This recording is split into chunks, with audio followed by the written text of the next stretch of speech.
We're back for another edition of Voices, but this time we're doing it live at the Alberta Saskatchewan Waterfowl Hunting Expo, and I'm joined by none other than the man himself, TJ Schwanky. So, TJ, thanks for carving out some time out of this busy expo to sit down and chat with me. Oh, it's my pleasure. I have a whole page of questions to pick your brain and ask you. So we're doing a little mini podcast. So I'm going to try to condense it all into one. But you and Vanessa have the longest running TV series in Canada? Is the longest running hunting television series, yep. In Canada? Yes. And how many years has that been? Well, we're just shooting for season 28 right now, so we're just airing 27. Wow. Yeah. Wow. And we just signed a 3-year contract, so we will make 30 years. You will make 30, whether you like it or not. Exactly. One thing I learned from you today, and I didn't know it's exactly how many, 91 species of animals that you have taken. Yeah, and I mean, it's not like I'm a species collector or anything, but one day I was curious, I wonder how many species of animals I've taken. And 91, so obviously I have to hit 100 now, right? Yeah, I don't even know if I could name 91 species of animals. I know I can't. I could probably name a couple dozen, but that is impressive. Well, that is impressive. And I've hunted on 6 continents, and that's over the last 40 years of hunting kind of thing. So yeah. For sure. So for a guy that's traveled the world hunting, today we're in the little town, maybe not so little town of Camrose. What makes these events fun or beneficial for you to come to, for people to come to, vendors to come to? Why are these so important? Well, I mean, this dates back hundreds of years. I mean, the trappers' rendezvous of old days, hunters coming together to me is the most important thing that can happen. These days of social media, which a lot of times we don't have a lot of interaction in person with other hunters. And I don't know, I think that's super critical. We get to see what's new in the industry. We get to talk to people about booking hunts. Conservation groups are here. You just don't get the same vibe, the same information on social media. Not that social media is a bad thing, but I think between that balance is what we need. And like I say, it goes back hundreds of years. Yeah, I think for even for me to walk around the expo today, and then of course on the speaker stage where you did a presentation, Amanda Lynn Mayhew was there just a couple hours ago doing her presentation, and having people like yourself that are respected, looked up to. I can come to your booth, I can shake your hand, I can talk to you, I can ask you questions, and you're freely sharing your information. It's such a great thing. Well, it is, and I mean, I wouldn't be in the business I'm in if it wasn't for people that came to these and things like that. So, I mean, we've got all the time in the world, and I do. I mean, I love talking to hunters anyways, and, if I can talk hunting with anyone, and I don't know, like I mentioned in my presentation too, everyone I've ever hunted with in my life, I've learned one thing from, at least. Absolutely. And, just talking to people here, somebody, have you ever tried this? And well, no, I haven't, but I'm going to now. Yeah, and it's crazy that as a hunting community that we share so much. So you would think maybe from the outside looking in that no one's going to share that. Oh, why would someone, if that's your tactic for killing sheep or killing elk, why would you share that with someone? And it's not. It's growing that community and making sure everyone has a chance to be successful. So yeah. Well, in person, it's so much easier. I think if someone emails me on Messenger and kind of goes, "Hey, where do we go hunt sheep?" I'm like, you know what? Go do your own work. But if someone comes here, we have a good conversation, and I'm like, you know what? You are somebody I really want to help. And I'm happy to help in that case. Yeah, for sure. When we talk about kind of going back to the TV series right now, there are thousands of people trying to do what you did 27 years ago. Is a career in hunting television, is that a reality these days and age, or? No. No? Flat out no. I mean, and I wouldn't even say it's a career for me. I mean, it's part of what I do. Right. But, there's maybe a couple. Cody does really well. The Beasley brothers do really well in Canada. But other than that, I think we're all kind of part-timers that have other jobs that pay the bills. And it's just a passion for us. Right. In some ways, it's easier to get into now with just the fact that, equipment. So when I started, we were still shooting on Betacam. I was going to ask, the gear that has changed from when you started to now. Yeah, our Betacam weighed 40 pounds. We had 100 pounds of batteries. I remember doing a stone sheep hunt in northern British Columbia. You would drag that on a sheep hunt? We had a pack horse just for batteries and camera gear. So, so it's easier to get into it that way. Sponsorship is tough, though. Back when I was doing it, I mean, there was television or print magazine. That's who you sponsored. That's where manufacturers spent their money. Now there's so many different places where they do spend their money. So it's tough. It's really tough. It's tough, I think, for new guys coming in. I mean, I've got 40 years in the industry, so it's a little easier for me. I'm well known, and I've got sponsors who've been with us probably 25, 30 years kind of thing. So that helps. For somebody breaking in, hats off to them if they can do it. Yeah, for sure. Not an easy thing to do. Oh God, no. What was your vision? Like, I say way back when, in the good old days. What was your vision for wanting to produce the TV show rather than just get out there and hunt? So I actually used to fish walleye tournaments professionally, like way back when. So I had a company from Regina, a network from Regina, approached me and another guy named Bob Kirkpatrick to do a fishing television series. So we did that for 5 years, and I kind of used it like university. I learned everything I could learn about the industry, and hunting was my passion. Right. There wasn't many hunting shows back then. There was no place to air them in Canada, so we started airing in the US. So I don't know, I just had a real passion. It seemed like a good opportunity to do it. Had some good contacts. I've been writing for a long time at that point. So there was a lot of good opportunities, and things just kind of fell into place. And all of a sudden, we were on the biggest network in the US right off the bat. Wow. And you do a lot of writing too. I mean, a lot of people might recognize you from the TV side of things. And you talk about that, like that magazine and that print. Is that still as popular today as it was years ago with all the content at your fingertips scrolling on a glass screen? Well, it was funny. We just had kind of a little impromptu writers meeting in our booth over there, and it was a bunch of old guys talking about the old days kind of thing. And there's not many traditional print markets left. Right. There's maybe 6 or 7 magazines right across Canada, and back in my day there was probably 20. But I mean, for a guy who wants to write, I mean, there's still some opportunities to write for print magazine, traditional print, but there's a ton of online opportunity, and the money may not be as good or may not be as big, but there's definitely still some opportunity. And I guess kind of, going back to the question about television and writing now, my advice to anyone is don't do it for free. No matter, like, everyone thinks, well, if I give them some content for free, one day the price you set today is the price you set for life. Very good statement. And so that's what I always tell people. And you're going to miss out on some opportunities, and you're going to have FOMO about it. But don't worry about it. Like, it'll come. Like, if you treat it as a job, treat it as a professional. Like, plumber's not going to go fix your drain for free. So, and you shouldn't write for free or do television for free. So. Or maybe it's exposure for me to get my name out there, and then it'll come back. Kind of like when you're in a band and you play for drinks, right? It's so you play for drinks for the rest of your life. Play for drinks for the rest of your life. One thing that I really respect and admire about you is that you're always showing that ethical side and such that importance on conservation. So how do you balance that and those ethics with putting together a television show, how it impacts the community, like everything around that? Like, how do you keep that high on your list of priorities? Just put it up there at the top. And it sounds simple, but we do. And I mean, I always hate when I see that somebody from a television show or social media influencer got busted for poaching or something like that. It just gives us all a bad name. And I mean, there is pressure to produce content. Right. But I've just never let it get to us. I mean, if we have to do a show about shooting a white-tailed doe, that's what we're doing. We don't even go in the gray areas. Like, it's black and white, and I think it needs to be that simple. And I've got a strong background in belief in conservation, and worked for Alberta Fish and Game Association and Alberta Wildlife Federation now for quite a few years. Still do some conservation projects for them, so it's very near and dear to my heart. But I see how hunting is such a critical part of conservation. I don't want to screw it up. No, we want it to be there for many years to come, right? Like, exactly. It's, even something as what we see a lot from you is the antelope fencing project, right? Where, correct me if I'm wrong, but from what I've learned from following you is that removing the last strand of barbed wire, replacing it with smooth wire, because the antelope crawl under it, and they're damaging their hide and their backs and getting injured. And so we just set it up high enough. And it's a simple project that's 90% volunteer driven. Right. So I mean, it's hunters in the field. I mean, you get anti-hunters going, "Oh, I donate money to this cause," and I'm like, "How much time do you donate?" Anybody can donate money. That's an easy way out. If you donate time to me, then we can talk. Yeah, for sure.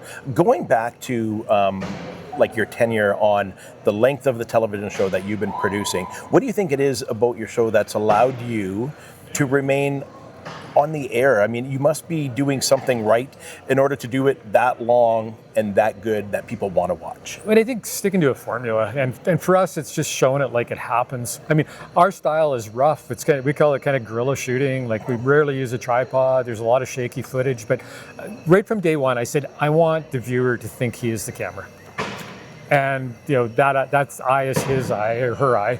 Yep. And I think that's been our success. And you'll always see criticism. Oh, I don't like your music. I don't like this. And you can start chasing all that criticism and never have a product. You're never going to satisfy everyone. So we make a product we're happy with, and we have our loyal followers. And not everyone's going to like us, and I'm okay with that. Yeah. And not everyone's going to like this podcast. So. Yeah.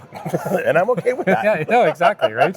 And you have to be. And I think that's the critical thing is come up with a vision and stick to that vision. Maintain what you're doing it for and why you're doing it. And, like, we've upped our production values a little over the years and kept current with technology and good cameras and editing gear and everything. But for sure, it's still over the shoulder. The person watching thinks they're over your shoulder watching that hunt. Yeah. You mentioned something there which was kind of interesting. And I'm not calling you an old guy. No, I am. But for someone that's been around and involved as much as you are, what's the biggest thing, maybe a two-part question, what's the biggest thing you see change from a rules regulation standpoint and also gear standpoint? Is there some things that have really improved or some things that have gotten negative? Well, I mean, my big crusade for 13 years was getting pack dogs legalized in Alberta. So, I mean, that was near and dear to my heart. And it showed me how frustrating the government can be over a stupid regulation. Yeah. But finally, we got a minister that was willing to listen and made the change. And this is the second year that... So that's blood tracking dogs now. So the pack dogs actually came in under Minister Nixon. Okay. He was the one who made that change. And, I talked to him just as an MLA for quite a few times. And he goes, if I'm ever in a position to do it, I'll do it. Yeah. And all of a sudden he was, and good to his word, bang, he did it. Yeah. Then, Minister Lowen brought in the blood tracking dogs last year, and, we've been using our dog for blood tracking. And, I love working with dogs, and it's been a lot of fun and things like that. I've seen hunting go from, I like to say I hunted the heydays. I mean, I think there's a lot less opportunity now, and in some cases, there's a lot less opportunities. And I don't know if I'm going to blame that on anyone or specifically. It's just, it is what it is. Yeah. What we used to hunt at general tags now takes 10 years to draw and things like that. So I guess those are the biggest challenges I've seen. And so I think technology in some ways has been good leading into that, because you need to be successful. Like if it takes you, 15 or 20 years to draw an antelope tag, you want to be successful. Yeah. So if technology can help you be successful, I think there's a real argument to be made for that. So that's kind of, I see how those two work together. And, for an old guy, I like to think I keep up with technology really well. I would say I would agree with that, because the other thing I get from you and your channel is all the factual information. Like, you're using the products, you're testing them, you're like, hey, this measures this, and you call it yourself, you're kind of that ballistics geek where you're like, man, I break it down so much in depth, but it's because you want to do better, right? You want to fully understand it to give yourself that most opportune prime chance to take what you're doing. The seminar I'm doing here is called Hunting Better, and it's basically just a bunch of little tips on being more successful. Yeah. And technology plays into some of that, skill plays into some of that, just plain old practice plays into a lot of it. So I think people need to become better hunters when the opportunity is less. I mean, I talked a little bit about long range shooting today, and I know it's a contentious issue, but so Vanessa and I hunt a property that the average shot on elk is 500 yards. I don't care how good of a hunter you are, you're not getting closer. Yeah. And so we love eating elk meat. I mean, so we figured out how to kill elk at 500 yards. Yeah. And it's funny because I'm a few hours north of you, but where your closest shot is 500, my farthest shot on an elk is 35 yards where I hunted. And exactly. Right? And it really depends. And that's why I always laugh when people say, well, I'll just become a better hunter. I'm like, that may work where you are. Yeah. But when you're in a hay valley that's a mile wide and 3 miles long and there isn't a tree in it, tell me how I'm going to get closer. Yeah. What are you going to do? Yeah. But yeah, for sure. Flipping back, I'm going back and forth all over the place here. But when we talk about like regulations and changes, one of the only places that we can still get bighorn sheep tag over the counter in a general season, Alberta. What do you think what does the next 5 years look like for sheep in Alberta? You're a big sheep guy, so I wanted to get your opinion. I mean, I fear a draw is coming. I really do, and I hope it doesn't, because basically you lose a whole sheep hunting culture. And we've seen that in the U.S. I mean, most guys, when they draw a sheep tag, hire an outfitter. And not that there's anything wrong with hiring an outfitter, but we've got a culture here of DIY, do it yourself, you guys. And the thing about all these guys, like we have a lot of sheep hunters in Alberta, and they're all passionate about the conservation of sheep. They're all working for sheep. All of a sudden, you take that 2,500 sheep hunters and knock it down to 200 a year. Well, what are those 2,300? I'm not going to be as involved anymore. So, I mean, it's good for the industry. They're buying gear, and expensive gear. They're buying a lot of it. They're doing a lot to help conservation, the groups like Wild Sheep and stuff like that. So that's my biggest worry is if we knock this back to a draw where there's only a couple hundred tags a year, all of a sudden, guys aren't going to be spending the money on the gear. They're not going to be so involved in conservation, and they're going to hire an outfitter to do it because it's probably their one chance in their lifetime, and you can't blame them for wanting to be successful. Because that's not a cheap bill. It's not either. So I don't know. Just the fact that I can put a sheep tag in my pocket, go out and hunt sheep means everything to me. And I fought hard. Like, they've been talking about draws in this province for 20 years. And it's probably been one of my, other than the pack dogs, it was probably one of my most passionate fights with the government. And so far, and not that there wasn't a lot of other guys involved. But I think it's been one we've won up until now. And I think, future generations coming and young guys keep the good fight going, because, going to draw is, everybody thinks, we'll just have to wait 3 or 4 years. It'll become a once in a lifetime tag. We've already got 30 or 40,000 people applying for the few limited sheep draws we have now. Put that on every sheep in the province. If it were to go to a draw system, and like you say, if a lot of sheep hunters now are, man, this isn't going to work for me, do you think that sheep will grow in population? Do we get bigger rams coming out of it because there's less people hunting it, or? I mean, it would depend how many tags they gave out. It really would. I think part of the problem is everybody would want to kill a ram because it was their one chance. Like right now, I mean, I haven't killed a ram in 9 years. And I've seen a ton of legal rams between now and between then, and just because I know I can go next year, but the guy's got one tag in his hand. This is the only tag I'm going to have in my life. He's going to kill a ram. And so, or work a lot harder too, because that's their one chance. So I don't know. I don't see it making any difference. Like a sheep population's not in trouble in the province at all. There's an argument to be made. Maybe there's not as many big rams around, but there's a lot of factors play into big rams, more than just hunting pressure. Hunting is easy to manage for the government. Things like habitat, predators, things that aren't easy to manage. So, we're the low-hanging fruit, and we're the ones that get managed all the time. And it's not always to the benefit of the animals. I guess for me, like, as I get older in my hunting career, my focus changes more to what haven't I done yet? Like this year, I'm like, okay, I want bull moose with my bow. I want a bull elk with my bow. A couple things that everything's going to get, I guess, harder for me as each year goes by. I've been sheep hunting once, and it wasn't even sheep hunting. I went with a friend who was going scouting for sheep hunting, and I was like, wow, that's really hard. And that was a few years ago, and I haven't gotten in better shape for it. And I'm just like, wow, I don't know if I would ever get there.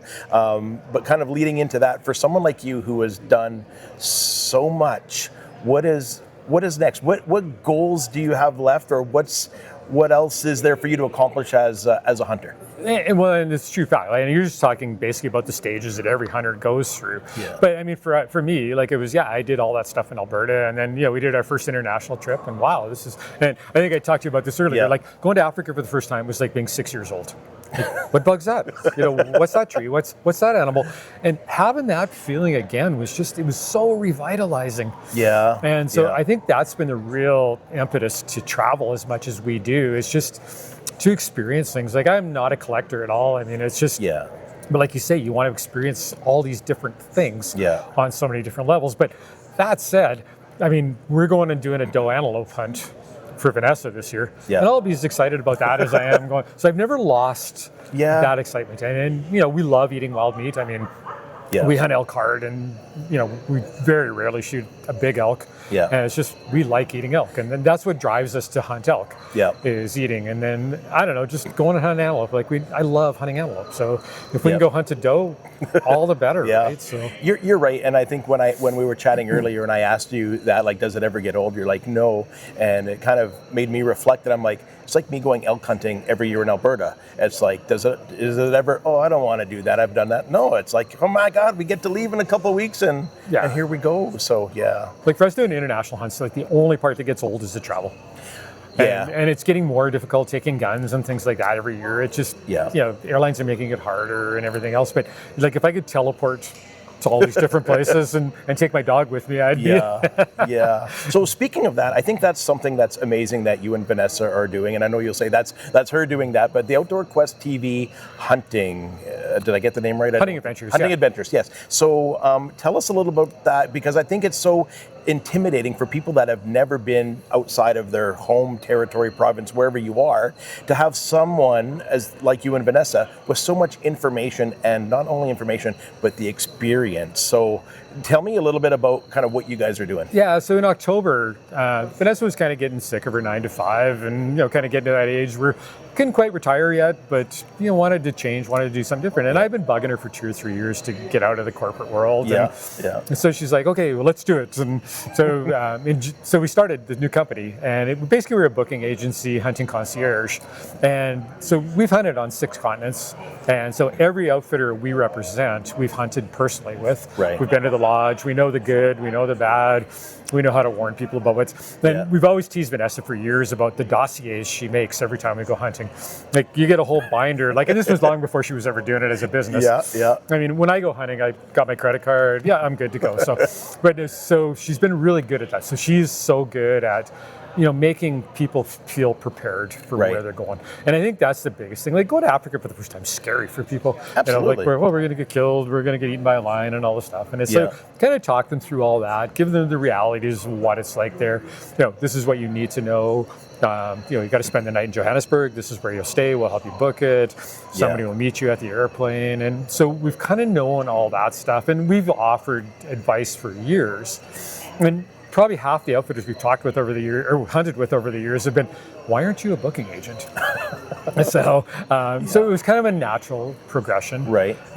So now we're doing it, and I don't know, we work with a lot of people who have never been overseas on a hunt. Right. And I don't know, just that excitement is, so we're taking a group actually to South Africa next year. Okay. And they're all first timers. And just to relive it through their eyes. There's an old saying, is the only man I envy is the man who's never been to Africa. Mm-hmm. And it's just because when you first go there, your eyes are just so wide with amazement. And so to see it through their eyes again, it's a little bit greedy on our part and a little bit self-serving that we're going with them, right? Like we're going to feed off that energy. But we've made a lot of screw ups over the years. We've learned a lot of things. And so we're just going to help people avoid the pitfalls, have a seamless trip, and have a trusted outfitter. I mean, there's 1,900 outfitters in South Africa alone. Wow. And, a lot of them are good, like a lot of them are good, but a lot of them aren't. So we know the ones we're going with, they're vetted, and we know you are going to have a good trip when you go with them. And people go, well, I want to go to South Africa, and first thing that comes up is price. And we're like, well, I mean, it's important to budget, but we need to know the answers to 50 other questions, because, we've got one outfit that if you go with your wife and she doesn't hunt and she wants to stay in a luxury lodge and, be toured during the day and stuff, we have the perfect place. Right. We have another place that it's hardcore hunting. You're up before dark or light and back after dark kind of thing. And you don't want to take your non-hunting wife there because she's going to kill you. Right. So you guys can kind of do it. If it was like me, I'm like, hey, this is what I'm looking. Here's the kind of animals I'm interested in. Here's the kind of environment I want. Yep. You guys have the knowledge and the availability to be like, oh, this is going to be a good fit for you. And that's why we don't only represent one outfitter in a country, just because there's so many different variables there that, so we really sit down with our clients, try and figure out exactly what is the best fit for them. And then we'll start to talk about budget and things like that. I mean, obviously, at the end of the day, it comes down to whether you can afford it or not. But how cheap a hunt is should not be your first factor on going. And if you're going to spend that money to get the information from a trusted source like you and Vanessa, gives, at least if I was the one purchasing that hunt, gives me a sense of confidence that I'm not going over here worried about what I'm going to get, what's the food, what's the hunt going to be like. Exactly. It's a little bit of assurance in, hey, my money's going to be well spent. Yeah, and before you go, she'll go over all the itinerary with you and everything. And if there's any trouble along the way, like somebody doesn't meet you or something, like she's available on WhatsApp. So just having that it's like a lifeline, right? Yeah. And yeah. So a lot of people have been really good about it, and it's actually shocking how fast it's grown. Like she just quit her regular job in June, in late June, and so it's she's staying busy. She's in full time now, and we thought summer was going to be slow, but I think we've booked 8 or 10 groups in the last 6 weeks. Yeah. So. The one thing I learned from your presentation today too, which made perfect sense, is that when you're getting ready for these hunts and like kind of what you guys are doing,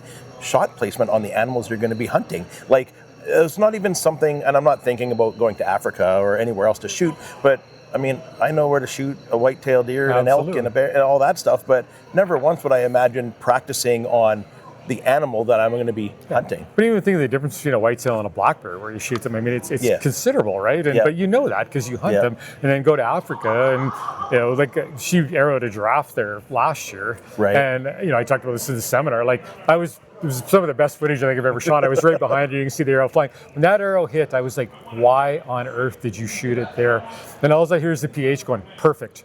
Yeah. And I'm like, no, it wasn't. It wasn't perfect. And then, we hear the giraffe fall down 3 strides later. She hit it in the perfect heart shot. And it was because, and I hadn't studied where to shoot a giraffe because I wasn't hunting shooting it. And she was, and she'd studied to death on it and listened to everyone and the PH had talked her through it. He picked out a brown spot on the giraffe and said, if you can hit that spot, you're good. Wow. Yeah. Wow. Yeah, it's one of those ones that I don't know if the travel bug will ever hit. And like you say, like once you go once, you're going to be hooked. And it's one of those ones where as I age, it's more of a, okay, what else do I want to do? Because every year that goes by, it's a year more harder for me. So Vanessa was the one who wanted to go to Africa, and I had zero interest in going. And finally in 2009, I'm like, yeah, you know what? It's just your dream. I shouldn't be doing just stuff I want to do. So let's go. So we booked a trip in Namibia, and we were planning our next trip to Africa on the flight home. And I was as involved, and we're going back. This is going to be an unfair question, but I'm going to ask it. Do you have a favorite place to hunt? No. Everywhere we are, I'm happy hunting. Yeah. I'm totally in my happy place, and that could be hunting a white-tailed doe. 15 minutes from home, or and there's some trips that stand out. Obviously, like for sure. Like Mongolia was absolutely over the top amazing. Yeah. We love South Africa just because it's it's a game-rich environment. They really cater to people well. They're good hunters and everything else. But I'm just happy hunting. And I hope I never lose that. I've seen a lot of people, my age, like either totally lose their desire to hunt, right? Or I don't want to shoot a doe. I don't like, and I mean, I'm just like, I just want to be out there doing it. And like they say, I'm as excited about Vanessa drawing a doe antelope tag this year as if she drew a buck. Yeah, and I think as for some of the seasons that I go through and some of the hardships, it's like, oh, that was really frustrating. And sure, maybe at the time I'm like, I am not doing this again next year. Like, I know what I'm going through. This is not a good feeling. Yeah. And then that tapers off and it ramps back up to, all right, what can I do to get ready for it? So we usually go like 37 days from for elk season. Right. Which morphs into deer season and stuff. So yeah. We go hunt 37 days straight, and I am burned out. Don't want to get up at 5 a.m. again. Yeah. About anything. And like you say, it takes about 2 or 3 weeks, and then it's like, we should maybe be thinking about hunting something. Yeah, for sure. For people that want to watch your adventures and what you're doing, tell everyone where they can watch you. Yeah, so we're on Wild TV, and Thursday night's kind of our anchor slot, but we're on 4 times a week. And like I say, we just signed another 3-year deal with them, so stick around for year 30. 3 more years. And then you have, I know I watched your 223 whitetail hunt on the YouTube channel the other day. So everything that's stopped airing on Wild TV gets uploaded to Wild TV. So we've got over 200 episodes, over 200 episodes on YouTube. Yeah. So lots of stuff on there, and don't bring up the 223 buck. I'm still getting flack about that. You know what? And that's something like the hunts that you share and the information you share. For me, it's trusted. It's like whatever TJ's saying, I know he's done his research. I know he's checked his facts. Like it's I appreciate that. Credible source. And you're right. And I mean, and we try to share that information, try to share that education. Like just going out and shooting a deer with a 223 was not what I wanted to do. Right. I wanted to show how to do it ethically. Yeah. And I think I And did. you did. Yeah, You did. I think I did. And it's not like I was the first guy in the world to shoot an animal with a 223. Like there's probably millions of deer have been shot across the world with a 223, but it was new in Alberta. I knew people were going to be doing it. It wasn't a stunt. It wasn't for attention. I just wanted to make sure people knew that there was ethical ways to do it, and there was probably wrong ways to do it. Yeah, for sure. Yeah, we owe that to the animals. We have. Yeah, oh, for sure. Yeah. 100%, 100%. Cool. TJ, thank you so much for carving time out to sit and talk with me Anytime. here at the Expo today. I can't wait to sit down and maybe do this in a little bit more long form version of it. I got a lot of things to pick your brain about, and allowing me the chance to do that, man, I appreciate it so much. Anytime. Just call. Thanks, TJ. Thanks.